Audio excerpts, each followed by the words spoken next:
오늘 함께 읽은 본문 말씀은 이스라엘의 사사죠. 사사 입다가 18년 동안의 앙숙이었던 암몬 자손과의 전쟁을 앞둔 상황에서 펼쳐진 내용들입니다.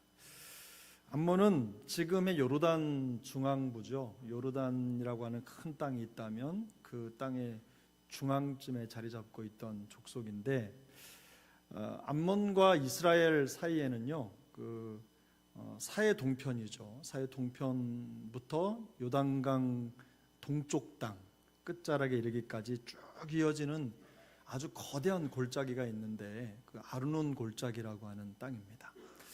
지금도 요르단에 가서 그 모세가 가나안 땅을 내려다봤던 호르산이죠. 거기에 가면 표시가 되어 있는데, 그 땅에서 이렇게 서쪽으로 가나안 땅을 보면 아주 높은 산 같은 땅이 있는데, 그게 산이 아니라 사실은 이게 바다보다 낮은 땅이잖아요. 근데 그 언덕 뒤쪽으로 사해가 있고, 이제 예루살렘이라 이런 모든 성읍들이 그 언덕 위에 펼쳐져 있다는 것을 알 수가 있습니다. 그렇게 하면서 이제 지중해 쪽으로 쭉 떨어지면서 땅이 이제 펼쳐지는데, 거기서부터 위로 올라가면서 이제 요단강으로 갈릴리까지 쭉 펼쳐지는 겁니다. 그런데 아래쪽으로 이어지는 그 아르논 골짜기 거대한 큰 땅이 어디하고 연결이 되냐면, 이스라엘 백성들이 가나안 땅에 들어가기 위해서 올라갔던 왕의 대로죠. 왕의 대로 쪽으로 연결이 되는 거예요. 근데 그 땅에 사실은 이 암몬이라는 나라 족속과 이스라엘 사이에 그 지역, 그 왕의 대로라고 하는 그 지역이 있는데, 원래 암몬은 요단강에 바짝 붙어 있던 족속이 아니라 좀 떨어져 있는 중앙부에 있던 자리인데, 이스라엘 백성들이 모압하고 암몬에게 영향을 주지 않기 위해서 그 앞쪽을 향해서 올라갑니다. 하면서 아모리 족속을 깨죠. 그리고 그 땅을 취하는 겁니다. 그렇게 하면서 이스라엘 정복, 가나안 정복이 시작이 됐는데, 시간이 지나면서 이 암몬 족속이 호시탐탐 가나안 땅을 넘어 들어오는 겁니다. 가나안 동편 쪽으로 와서 가나안 요단강의 가나안 동편, 요단강 동편이죠. 동편으로 올라와서 그 강을 건너서 서쪽으로 자꾸 들어와서 이스라엘 백성들을 괴롭히는 거예요. 몇 년 동안 그랬다고요? 18년 동안. 18년 동안 아주 힘든 여정이 계속 이어지면서 이스라엘 백성들이 곤고함에 빠지게 됩니다. 이 백성 이방 민족들의 노략질 또 압제 이런 것들로 인해서 어려움을 겪는 거죠. 이스라엘의 사사 입다가 바로 이때 등장을 하는 겁니다. 입다라고 하는 사람은 이제 므낫세 지파의 길르앗이라고 하는 사람의 아들입니다. 길르앗이 기생에게서 낳은 아들이 입다입니다. 옛날 우리나라 고대 소설에 보면 홍길동이라는 인물이 등장하죠. 그 홍길동이 아주 귀한 양반집 어르신이 기생에게서 낳은 아들이잖아요. 근데 똑같은 상황인 거죠. 매우 유사한 스토리인데, 아버지를 아버지라고 부를 수도 없고 또 형제를 형제라고 부를 수도 없는 그런 상황에 입다는 형제들에게 이제 쫓겨나게 됩니다. 쫓겨나서 지금으로 보면 아주 멀리, 서울로 생각하면 저기 강원도 고성쯤 되는 그런 지역에 높이라고 하는 높입니까? 돕입니까? 네? 돕이라고 하는 땅에 쫓겨갑니다. 쫓겨가서 거기에서 살아가는 거예요. 성경을 보면 그 땅에 있는 불량배들과 어울리면서 대장이 되는 겁니다. 아마 통솔력이 있었던 것 같아요. 입다를 가만히 읽어보면 입다가 참 똑똑한 사람입니다. 말도 잘하고 언변이 있고 협상력이 있고, 아마 아들 중에서 아주 출중한 아이였던 것 같아요. 비록 서자였지만 이렇게 똑똑했기 때문에 아마도 형제들에게 시기와 질투를 받았을 것입니다. 언제든 집안의 가세가 그쪽으로 기울 수 있다는 위기의식을 가졌기 때문에 아마 입다를 멀리 보내야만 했겠죠. 그렇게 멀리 떠나가 살던 입다가 어느 날 이제 다시 역사 속으로 들어오게 됩니다. 길르앗의 장로들이 고난당하는 이스라엘 백성들을 건지기 위해서 입다를 선택하는 겁니다. 암몬과 대적해서 싸울 수 있을 만한 지도자가 등장하지 않습니다. 그들을 대신해서 용맹하게 나가 싸울 수 있는 군대 장관을 지목하지 못하고 있는 실정에 이들이 아주 궁여지책으로 자구책으로 선택한 인물이 바로 입다입니다. 그래서 그 길르앗성의 장로들이 모여서 이 돕당에 있는 입다를 찾아갑니다. 찾아가서 얘기해서 내려와서 우리의 군대 장관이 되달라고 요청을 합니다. 협상의 전문가답게 입다는 찾아온 기회를 놓치지 않고 자기의 신분을 바꿀 수 있는 절호의 기회라는 것을 아주 감지하죠. 그래서 이 길르앗 장로들의 요구를 받아들이는 조건으로 전쟁에서 이기면 내가 정말 이스라엘의 지도자가 되겠느냐, 이걸 겁니다. 그래서 이스라엘 백성들이 어떻게 하죠? 그걸 받아들이는 거예요. 그래서 입다는 이제 전쟁에서 이기면 이스라엘의 사사가 되고 군대 장관이 될 뿐만 아니라 이스라엘을 통치하는 일종의 왕이 되는 겁니다. 그런 거래가 성사됐다는 표현이 오늘 본문 앞쪽이죠. 사사기 11장 11절에 등장합니다. 이에 입다가 길르앗 장로들과 함께 가니 백성이 그를 자기들의 어떻게 삼았어요? 머리와 장관을 삼은지라. 입다가 미스바에서 자기의 말을 다 여호와 앞에 아뢰니라.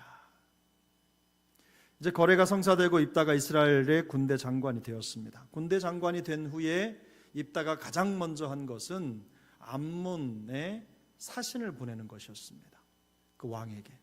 그래서 다시 협상을 시작합니다. 협상을 시작하는데 그런데 입장 차만 확인할 뿐 협상이 결렬되죠. 그래서 입다가 돌아오면서 전쟁을 준비하는데 암몬과의 전쟁을 앞둔 입다가 아주 주목을 끌 만한 한마디를 합니다. 그게 오늘 본문 앞에 27절, 28절 두 절에 나와 있습니다. 같이 읽어보겠습니다. 내가 내게 죄를 짓지 아니하였거늘 내가 나를 쳐서 내게 악을 행하고자 하는도다. 원하건대 심판하시는 여호와께서 오늘 이스라엘 자손과 암몬 자손 사이에 판결하시옵소서 하였으나 암몬 자손의 왕이 입다가 사람을 보내어 말한 것을 듣지 아니하였더라. 입다가 암몬 왕과의 협상이 결렬되자 그 문제를 누구에게 돌리느냐? 가만히 보면 그 문제를 하나님께 돌립니다. 하나님께 돌리는데 여기 보면 뭐라고 말하죠? 심판하시는 여호와께서. 심판하시는 여호와라는 표현을 다시 번역을 하면 심판자 여호와 이렇게 번역을 할 수가 있습니다. 그런데 놀랍게도 이 심판자라고 하는 히브리 단어는요, 사사라는 단어와 똑같은 단어입니다. 무슨 말입니까? 입다는 암몬과의 전쟁을 앞둔 이 상황에, 이 모든 상황을 누구를 앞세우는 거예요? 하나님을 앞세우는데 하나님이 우리의 사사가 되셔서 싸울 것을 암시하고 있는 겁니다. 여러분, 이스라엘의 진정한 왕이 누구십니까? 하나님이시죠. 이스라엘이 곤경에 빠졌을 때 그들을 건질 수 있는 진정한 사사는 누구십니까? 하나님이십니다. 그 하나님을 이스라엘의 사사로 지금 고백하고 있는 것입니다. 오늘 우리가 읽은 본문이 그 다음부터 시작이 되죠. 그래서 29절을 어떻게 시작합니까? 여호와의 영이 입다에게 임하시니. 자, 우리가 성경을 읽으면서 이 표현을 접하면 마음이 어떠세요? 여호와의 영이 누구누구에게 임하매. 그러면 어떻죠? 그 다음에는 분명히 하나님의 놀라운 역사가 그를 통해 나타날 것을 충분히 예견할 수 있습니다. 이 전쟁은 싸워보기도 전에 이스라엘 백성이 이긴 겁니다. 왜 그렇습니까? 이스라엘 군대를 이끌 수 있는 이끌게 될 입다에게 하나님의 영이 임했기 때문입니다. 하나님의 영. 그에게 하나님의 영이 임했다는 것은 바로 이 전쟁이 이미 이긴 것이나 다름이 없다는 말입니다. 하나님의 능력이 그에게 임했다는 뜻이죠. 하나님을 사사로 앞세운 이스라엘이 이제 암몬의 압제로부터 벗어나게 될 것이라는 신호탄을 쏘아 올린 것입니다. 하지만 문제는 그 다음부터입니다. 31절을 우리 같이 읽겠습니다. 31절, 내가 암몬 자손에게서 평안이 돌아올 때에 누구든지 내 집 문에서 나와서 나를 영접하는 그는 여호와께 돌릴 것이니 내가 그를 번제물로 드리겠나이다 하니라. 아멘. 순간적으로 이 말씀에 아멘을 해야 될지 말아야 될지 고민을 했는데 아멘 하신 집사님이 계셔서 외롭지 마시라고 제가 해드렸습니다. 이 입다의 서원은요, 우리의 상식으로는 이해할 수 없는 서원입니다. 아주 예전에는 입다의 이 서원을 들어서 하나님 앞에 절대적인 순종과 헌신으로 해석하는 목사님들도 계셨습니다. 근데 이 입다의 말은요, 사실 아주 무서운 말이기도 합니다. 근데 오늘 본문 33절 맨 마지막은 어떻게 끝납니까? 여러분 읽으신 대로 어떻게 끝나죠? 아로엘에서부터 midnit에 이르기까지 20성읍을 치고 또 아벨 그람임까지 매우 크게 무찌르니 이에 암몬 자손이 이스라엘 자손 앞에 어떻게 했다고요? 항복하였더라. 우리가 정말로 기다리던 말 아닙니까? 하나님의 백성이 이방 민족의 압제로부터 해방되는 놀라운 순간이에요. 암몬 족속이 이스라엘 족속에 항복했어요. 근데 이 기다리던 독립선언이죠, 해방의 이 순간이 사라져버립니다. 입다가 자신의 입으로 쏟아낸 어이없는 서원의 충격이 이스라엘이 암몬을 이긴 그 승리의 감격을 완전히 삼켜버립니다. 그래서 입다 이야기를 읽으면요, 전쟁에 승리했다라고 하는 확신과 감격이 흐르는 게 아니라 슬픔이 흐릅니다. 고통이 흘러요. 아픔이 흐릅니다. 바로 입다의 입에서부터 시작된 고통인 겁니다. 잘못된 하나님에 대한 이해에서부터 시작된 상처와 아픔입니다. 그래서 오늘 본문의 중심은 이스라엘의 승리가 아닙니다. 입다의 서원에 무게가 실려 있습니다. 하나님께 번제물을 드리겠다는 입다의 서원이 매우 헌신적인 믿음처럼 보일 수도 있습니다. 그것만 떼어놓고 보면. 그러나 이 서약과 더불어서 입다의 인생 여정에 정말로 막을 수 없는 큰 폭풍, 그리고 이 파도가 밀려오기 때문입니다. 여기서부터 그의 고통이 시작됩니다. 과거에 돕당의 피신에 살면서 그저 그렇게 비루하게 살았던 그런 삶의 고통은 아무것도 아닙니다. 이제부터 시작되는 그의 인생 여정에 찾아올 광풍은 누구도 막을 수 없는 일이 돼버리고 말아요. 입다에게 있는 문제점이 무엇입니까? 우선 첫 번째로 그는 하나님의 능력을 온전히 확신하지 못하는 우상숭배적인 신앙을 가지고 있었어요. 그에게 하나님의 영이 임했다라는 것은 말씀드린 대로 하나님의 능력이 임했다는 뜻입니다. 그의 고백처럼 하나님이 이스라엘의 사사가 되셔서 모든 전쟁을 앞서 이끄실 것입니다. 승리는 따놓은 당상입니다. 패배할 수 없는 전쟁을 시작한 겁니다. 하지만 입다의 서원은요, 승리를 주신 하나님에 대한 확신으로는 어쩌면 충분하지 않다는 느낌을 갖게 해요. 하나님이 그에게 임하셨고 능력이 되셨는데 그 다음에 그가 하나님 앞에 불필요한 번제물을 약속하는 거예요. 언제 하나님이 우리에게 승리를 주시고 뭘 달라고 하신 적 있으십니까? 불안한 마음이 결국은 우상숭배적인 서약을 하도록 그의 감정을 부추긴 겁니다. 물론 하나님께 드릴 수 있을 만한 합당한 헌신이라고 생각할 수도 있겠지만, 그러나 하나님은 그런 조건을 통해서 역사하시는 분이 아니죠. 하나님은 우리에게 어떤 조건을 거시고 그 조건이 이루어지면 역사하시는 분이 아닙니다. 믿음이 삐뚤어지면 언제든지 그 삐뚤어진 틈을 통해서 사단이 역사할 수 있는 겁니다. 우리 애나골의 기도에 오신 여러분들은 정말 두 눈에 불을 켜고 다니셔야 되는데, 우리 교회 바로 앞에 신천지가 자리를 잡았어요. 신천지가 버젓이 무슨 교회라고 이름을 걸고 자리를 잡았어요. 여기 우리 교회 그 손양원 목사님 공원 바로 밑에 무슨 업체 하나 있잖아요. 치과 있고 그 치과 사이에 그냥 허름한 건물 하나 있죠. 그 2층에 신천지가 들어왔어요. 필시 우리 교회를 공략하기 위한 전략지가 아닐까, 좀 그런 생각을 한번 해봤어요.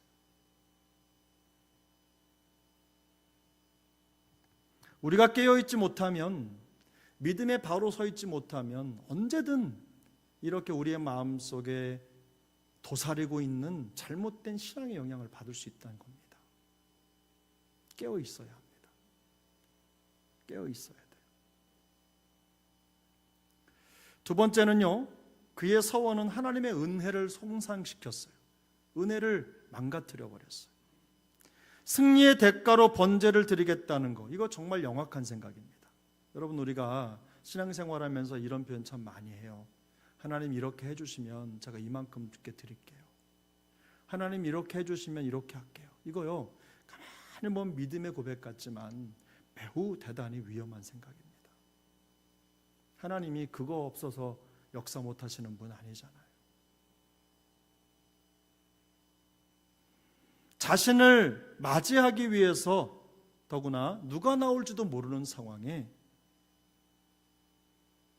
자기를 맞으러 나오는 그를 번제로 드리겠다, 이런 어이없는 선언을 하고 만 겁니다.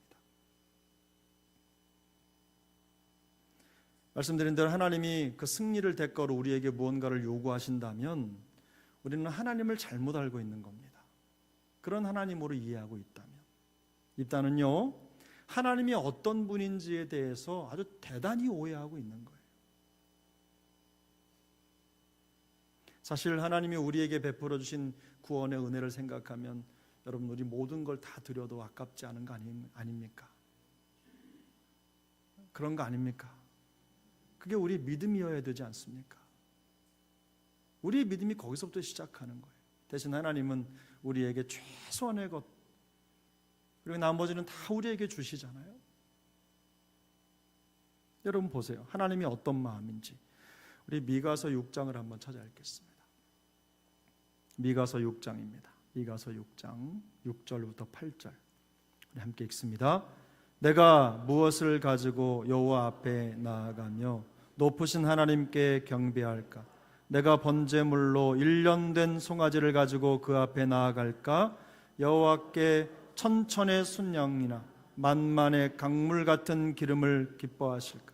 내 허물을 위하여 내 맏아들을 내 영혼의 죄로 말미암아 내 몸에 열매를 드릴까? 사람아, 주께서 선한 것이 무엇임을 내게 보이셨나니 여호와께서 내게 구하시는 것은 오직 정의를 행하며 인자를 사랑하며 겸손하게 내 하나님과 함께 행하는 것이 아니냐. 할렐루야. 미가 선지자는요, 아직도 뭔가 제물로 하나님께 만족을 드릴 수 있다는 생각을 품고 있는 백성들에게 일침을 가합니다. 물론 우리의 헌신을 하나님은 기쁘게 받으십니다. 그것이 믿음이 전제될 때 하나님은 그걸 믿음으로 받으셔요. 그리고 더 큰 걸 주시는 거죠. 천천의 순양이나 만만의 강물 같은 기름, 생각만 해보십시오. 이거는 보통 사람이 드릴 수 있는 예물이 아닙니다. 왕 같은 절대 권력을 가진 사람이 할 수 있는 거예요. 큰 헌신을 말하는 것이요. 그런데 하나님은 이런 거를 통해서 더 기뻐하시는 분이 아닙니다. 맏아들을 제물로 바칠까? 당시에는 인신제사를 드리는 그런 종교도 있었습니다. 그런 것처럼 정말 뭔가를 드릴까 하는 마음에 정말 내 맏아들이라도 잡아서 드릴까? 그러면 하나님 기뻐하실까? 심지어는 내가 내 몸을 불살라 하나님 앞에 드릴까? 그럼 하나님이 기뻐하실까? 이런 질문을 던지고 있는 겁니다. 우리가 알지요? 하나님은 어떤 분이십니까? 오직 정의를 행하며 인자를 사랑하며 하나님과 함께 겸손히 동행하는 것, 바로 그걸 기뻐하시는 분이십니다. 여러분 여기에 동의하시죠? 그래서 마틴 루터는 정의를 행하고 라는 말을 하나님의 말씀을 지키고 이렇게 번역을 했어요. 뒤에 사랑하고 라고 하는 것은 결국은 내가 하나님의 말씀을 지키는 과정에 나타나는 열매입니다. 하나님의 말씀이 그렇게 이르셨으니까. 그 뒤에 또 한 표현이 등장하죠. 하나님과 함께 동행하는 것, 겸손히 하나님과 함께 행하는 것. 바로 이 겸손히 하나님과 함께 행하는 삶 속에 정의를 행하고 인자를 사랑하는 모든 열매가 맺히는 겁니다. 그러니까 정의를 행하고 인자를 사랑하는 것은 하나님과 겸손히 행하는 삶의 뭐예요? 열매이자 결과라는 거죠. 하나님과 함께 행할 때 말씀의 공의가 실현되고 사랑의 실천이 삶의 방식이 된다는 겁니다. 하나님이 그걸 기뻐하신다는 거죠. 이게 바로 하나님이 성도에게 원하시는 삶입니다. 미가 선지자는요, 그 앞에 우리가 읽었던 6절에 한번 6절을 한번 다시 보여주십시오. 미가서 6절 함께 있습니다. 내가 무엇을 가지고 여호와 앞에 나아가며 높으신 하나님께 경배할까? 여기까지만. 이 표현을 잘 보십시오. 성도에게 있어서 물질적 헌신이 필요 없다라고 말하는 게 아닙니다.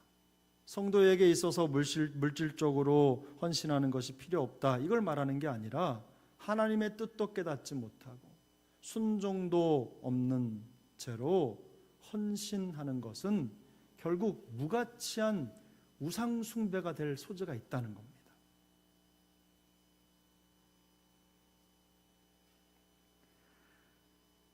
사랑하는 여러분, 우리가 교회를 지켜가고 세워갈 때 헌신이 필요합니다. 성도의 헌신으로 교회가 세워지니까요. 그런데 그 헌신은 철저하게 하나님 그 사랑에 대한 반응이어야 합니다. 마치 내가 헌신하는 것 때문에 내 권위가 생긴다든지 내가 생각하는 어떤 힘이 생긴다든지, 봉사가 권력이 되는 순간 교회는 망합니다. 헌신이 권력이 되는 순간 교회는 망하는 거예요.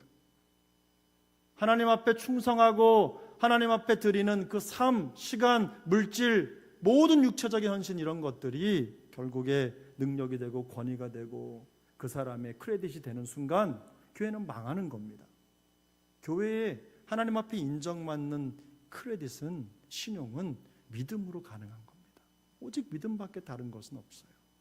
하나님을 사랑하는 겁니다. 하나님이 기뻐하시는 일을 행하는 것입니다. 하나님의 뜻을 헤아리고 그 뜻을 이루기 위해서 우리의 물질이 필요하다면 드리는 것이고, 우리의 시간이 필요하다면 드리는 것이고, 우리의 삶이 필요하다면 삶을 드리는 거예요.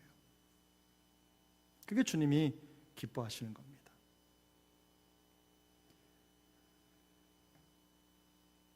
이스라엘의 성공과 안녕 얼마나 바랬겠습니까? 그런데 그 바램이 번제물이나 희생제물로 지켜지는 거, 그거 절대 아니잖아요.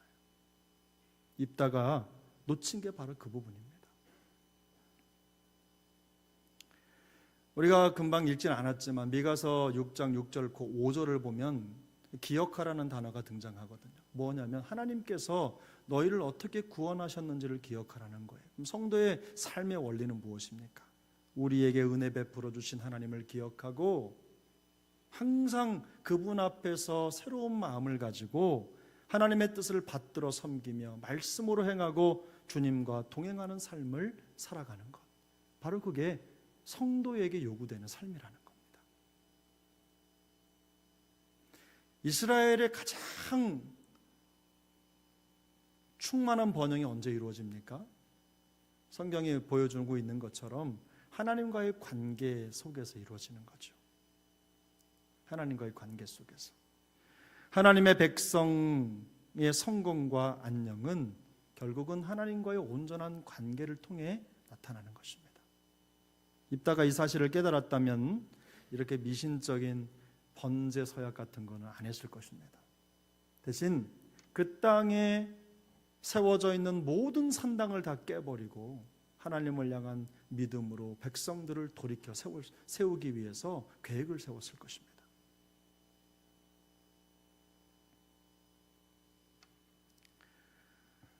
그래서 여러분, 우리가 이건 좀 사담이긴 한데 성탄절날 떡 안 드려도 불평하지 마세요. 추수감사절날 떡 안 드려도 불평하지 마세요. 부활절날 떡 안 드려도 불평하지 마세요. 별것도 아닌 걸 가지고 평지풍파를 만들고 그러는 거 사단이 역사하는 겁니다. 없으면 좀 어때요? 복음으로 기쁘고 그 날을 주신 하나님께 감사하고 오히려 더 많은 것을 드려야지, 이런 마음으로 영혼을 채우고 생각을 채우는 게 더 중요합니다. 그렇다고 해서 올해 성탄절날 선물을 안 드리느냐? 아닙니다. 드립니다. 드리는데 그래도 여러분, 그거 안 드린다고 못 받았다고 또 누구는 3개인데 나는 2개라고 불평하고 그러지 마세요. 그거 믿는 모습 아닙니다. 성도는 그러면 안 됩니다. 여러분, 성도에게 있어서 하나님의 능력을 확신하지 못하는 것만큼 불신앙의 모습은 없습니다.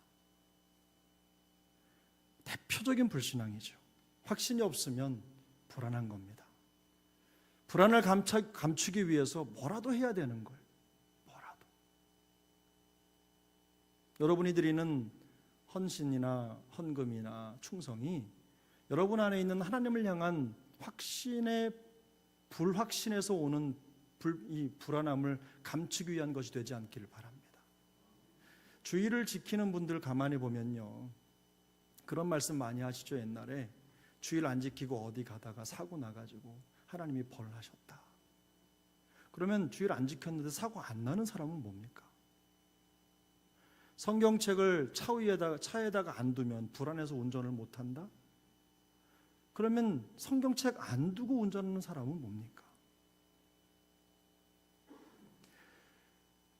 그걸 뭐 나쁘다고 말할 수는 없지만 건전한 신앙은 아닙니다. 주의를 지키고 하나님을 예배하는 것이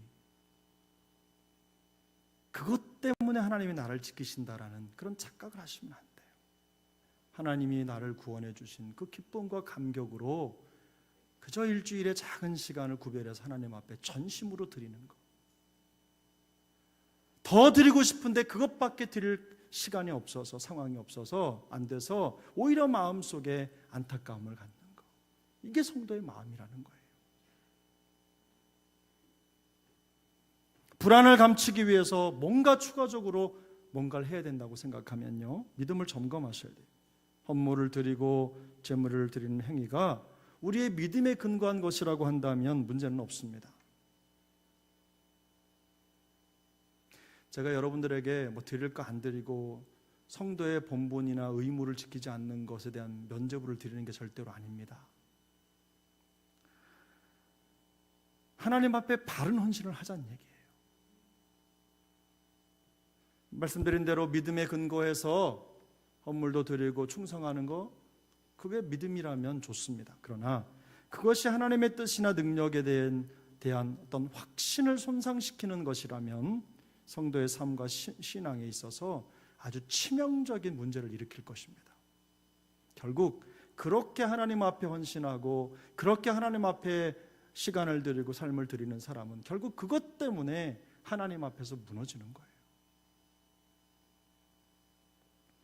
누가 입다를 믿음 없는 사람이라고 말하겠어요? 입다는요, 하나님이 세운 하나님의 종입니다.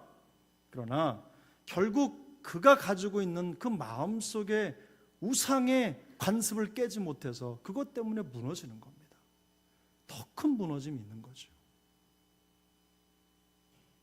결국 자기가 뱉은 말의 무게를 이기지 못했습니다.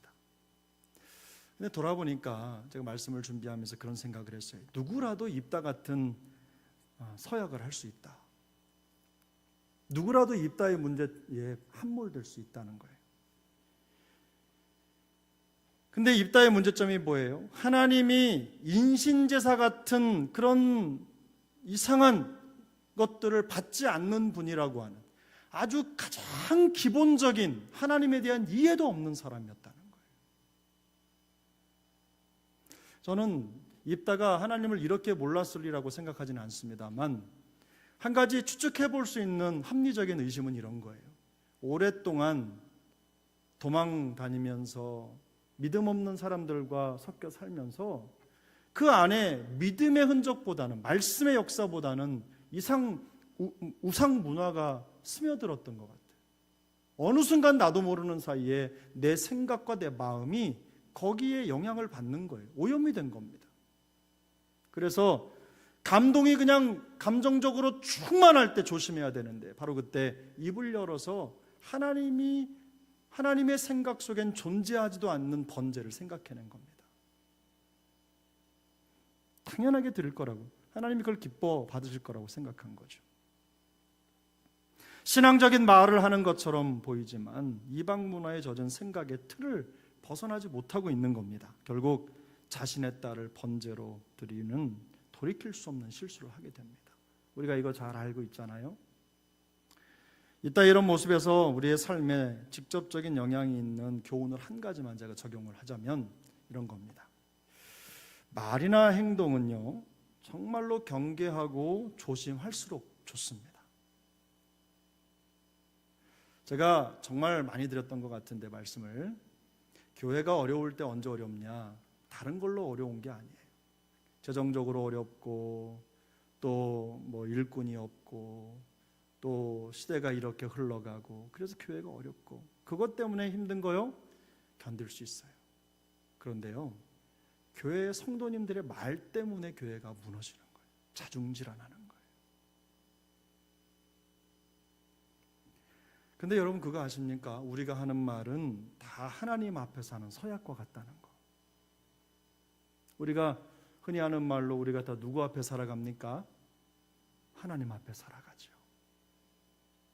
그래서 우리가 하는 말은 결국은 입다가 했던 서약하고 똑같은 겁니다. 그런 효력을 발휘하는 거예요. 입다처럼 경솔하고 도박에 거의 도박이잖아요. 도박에 가까운 이런 언행을 하게 되는 거예요. 이게 문제가 되는 겁니다. 성경은 그리스도인의 언어 생활에 대해서 여러 곳에서 분명하게 말씀하시죠. 야고보서 3장 8절부터 10절까지 그 대표적인 예인데 우리 한번 같이 읽겠습니다.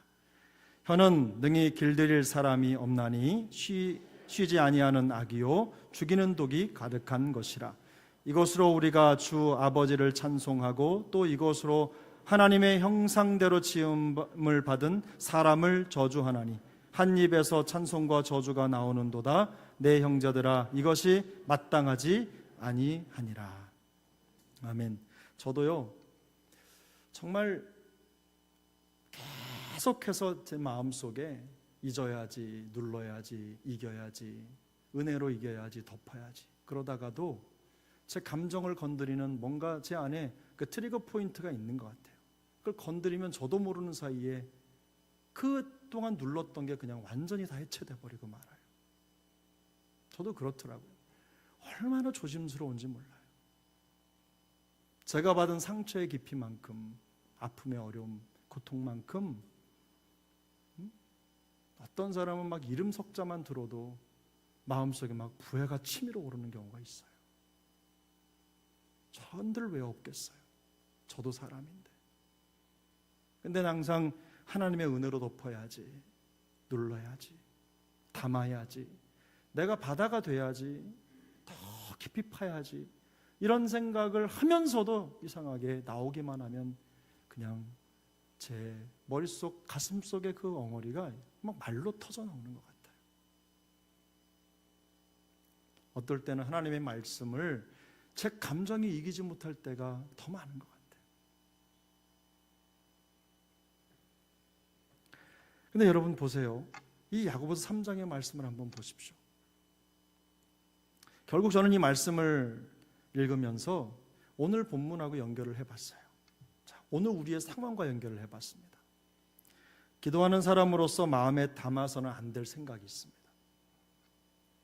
기도를 막고 하나님과의 교통을 방해하는 생각들입니다.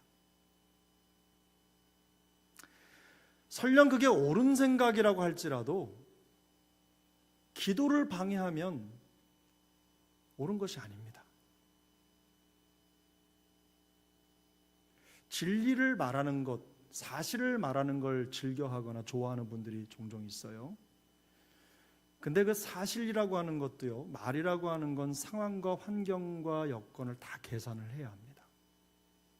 사실을 말한다고 정의롭고 공의로운 사람이라고 생각하시면 착각입니다. 하나님 앞에서는 내가 심판자가 되거나 누군가에게 있어서 정죄자가 되는 거, 그거는 하나님의 자리를 대신하는 거기 때문에 조심스러운 자리인 겁니다. 내 마음의 생각이 병들고 마음이 오염이 되면요, 그 오염이 내 언행으로 그대로 드러나게 돼 있어요. 가끔은 이런 말 하죠.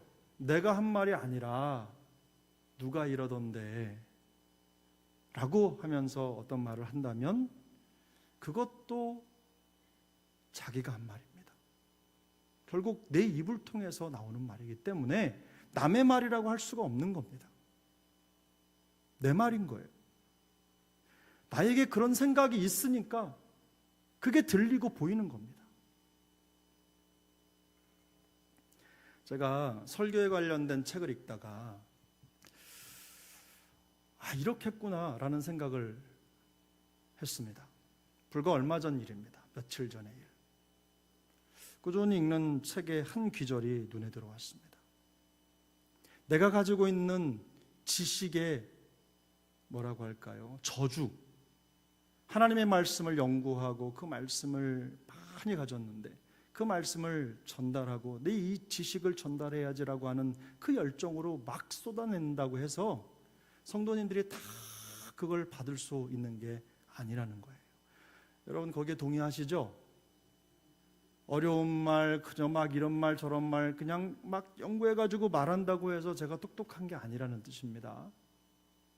왜 그러냐면 들으시는 분들은 자기 환경에서 그 말씀을 듣기 때문에 자기가 가지고 있는 정보를 가지고 말씀을 해석하면서 듣기 때문에 결국 내 성도의 마음속에 있는 환경이 말씀을 받는 환경이라는 거예요. 내가 알고 있는 지식만큼 말씀이 들리는 겁니다. 문화의 양만큼 말씀이 해석이 되는 겁니다. 상황이 그렇게 받아들여지는 겁니다. 결론은 이거예요. 내가 하는 말이 중요한 게 아니라 듣는 사람이 어떻게 듣느냐가 중요하다. 아무리 진리를 얘기해도 듣는 사람이 삐딱하게 들으면 문제가 되는 겁니다. 왜냐하면 그 그릇에 담는 그 모양대로 그 진리가 결정되기 때문에. 그래서 여러분 요즘에 유튜브에 있는 거의 한 90%가 다 가짜라고 합니다. 우리는 그저 남들이 하는 말을 사실처럼 받아들이잖아요. 남들이 하는 소문 이런 거 사실처럼 받아들이잖아요. 그리고 그걸 또 옮겨놓잖아요. 사실이라고 믿기 때문에. 그런데 반대도 있어요. 내 머릿속 구조가, 내 생각의 구조가, 내 마음의 틀이 거기에 딱 맞으니까 자꾸 옮기는 거예요. 내가 하지 않은 말인데 누가 그러던데, 이 전제 자체가 잘못됐다는 겁니다. 너무 많이 나가 죄송합니다만 여러분, 이겁니다. 결국 우리가 내 입으로 한 것, 바로 그것이 우리의 마음속의 생각이고 우리 머리의 틀입니다. 내가 가지고 있는 말씀 해석 능력인 거예요. 자, 우리의 생각 속에는요, 하나님의 말씀만 들어있는 게 아닙니다. 우리의 생각 속에는 우리가 과거 성숙하지 못할 때 가졌던 생각, 보고 들었던 거, 세상살이 하면서 경험하는 거, 속세 사람들이 짓거리는 것들, 이런 모든 이야기, 문화들이 한꺼번에 다 들어있어요. 그런 게 완전히 뒤죽박죽 섞여 있습니다. 하나님의 뜻과 말씀에 완전히 압도되지 못하면 언제든지 의도하지 않는 말을 할 수 있습니다. 의도하지 않는 생각에 사로잡힐 수 있어요. 왜냐하면 그게 없는 게 아니라 이미 내 안에 있기 때문에. 입다가 언제 의도했겠습니까? 입다는 절대로 의도하지 않았어요. 하나님 앞에 그게 충성인 줄 알았어요. 하나님 앞에 드릴 수 있는 전부라고 생각했어요. 그게 맞다고 생각했습니다. 그런데 여러분, 우리가 결과적으로 어때요? 입다의 모습을 맞다고 말할 수 있는 사람 있습니까? 맞지 않아요. 하나님의 뜻이 아닙니다. 결국 이 입다의 이 태도가 그가 누릴 수 있는 은혜를 다 삼켜버린 겁니다. 기쁨이 없습니다. 그래서 그의 인생은 슬픔으로 가득 채워지게 된 것입니다.